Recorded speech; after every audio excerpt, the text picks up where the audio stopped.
Rotation's really good. I mean, starting with Cooper and Cobra, those guys are really good. And then Johnston on Sunday. Skip does a really good job with their staff, with their bullpen. And last weekend they swung the bats really well against Kansas. I thought both clubs actually did a really good job of handling the bat in the doubleheader and the single 9 that they played. And, they're always a challenge to play. They always play the game, play the game hard. Augie's going to obviously do a great job with them managing the game, and so it'll be a big challenge for us.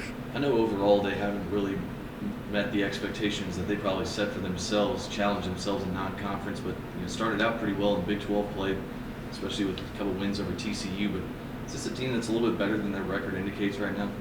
Oh, I think so. I think everybody in our league's better than their record or their RPI indicates, without a doubt.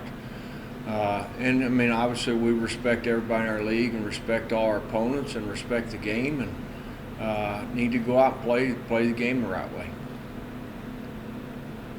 Just looking at your weekend starters with the 3 freshmen and then also Howard and Duggar, how rare is that in your years of coaching that 5 guys in their first year with you to be able to pitch how they are? Yeah, I was talking to a guy earlier. I mean, usually on paper you feel that way. I mean, when you get them committed and you got them coming, it just doesn't always pan out that way. And so far this year it has panned out where, what you think you're getting, we've actually gotten. And those guys have done admirably well, gone out and thrown the ball really well. And at the same time, I think there's room for improvement there. And I think they're all growing. They're listening to Coach Hayward and Coach Gardner and doing the best they can to make adjustments as we go. You expect to see a Texas team with maybe their backs against the wall and know they're in danger of not making the NCAA tournament, really got to close out Big 12 play.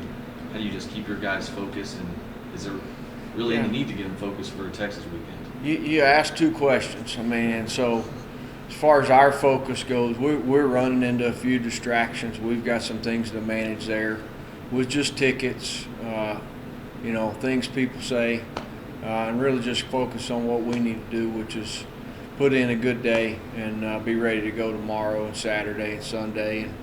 And as far as them having their backs to the wall, I mean, that's up for them to decide that. That's not for us to decide.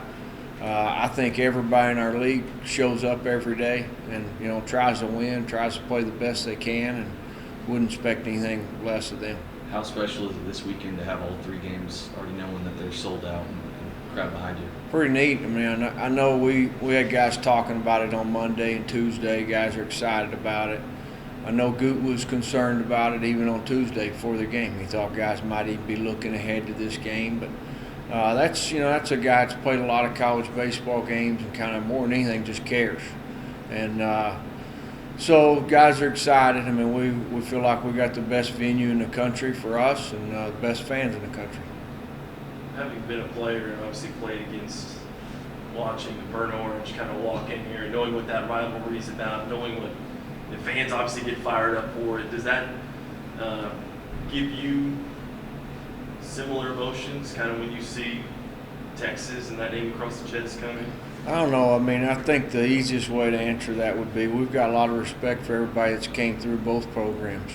There's been great coaches, there's been great players at both places, and want to go out and obviously play the best we can against them, and that would be the same whether it was them or Kansas or whoever we're playing. We want to play good baseball, and is there a little bit of something there, what you're saying? There was a time, what you said is probably absolutely true, where they walk in and there's maybe that what you're saying, but I'm not sure that's there right now, and it's not really for us to decide. We just want to go out and take care of our business. What can we expect from the starting rotation this weekend? I know you mixed it up a little last weekend. Right now, we are the same on Friday, Saturday, and we're TBA and Sunday.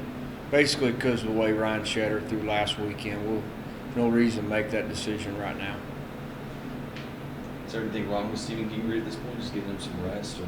He had a little tendonitis. It's the best thing for him. I think all the time what we're trying to do is we're trying to do what's best for these guys. I mean, and he just needed a week to take off. pretty cool to see y'all put up so many crooked numbers these days. I mean, already surpassed 2015's run total. You're 39, 40 games in. So, what has been maybe the secret to that fire, or is it just kind of a combination of things coming together?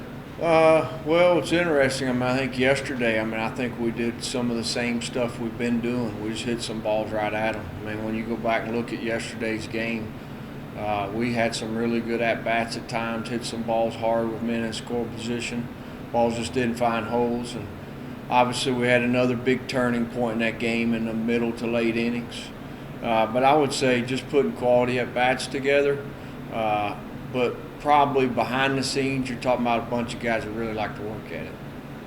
Not to get you too ahead of yourself, but right now at least 3 different big publications have you guys as a national seed.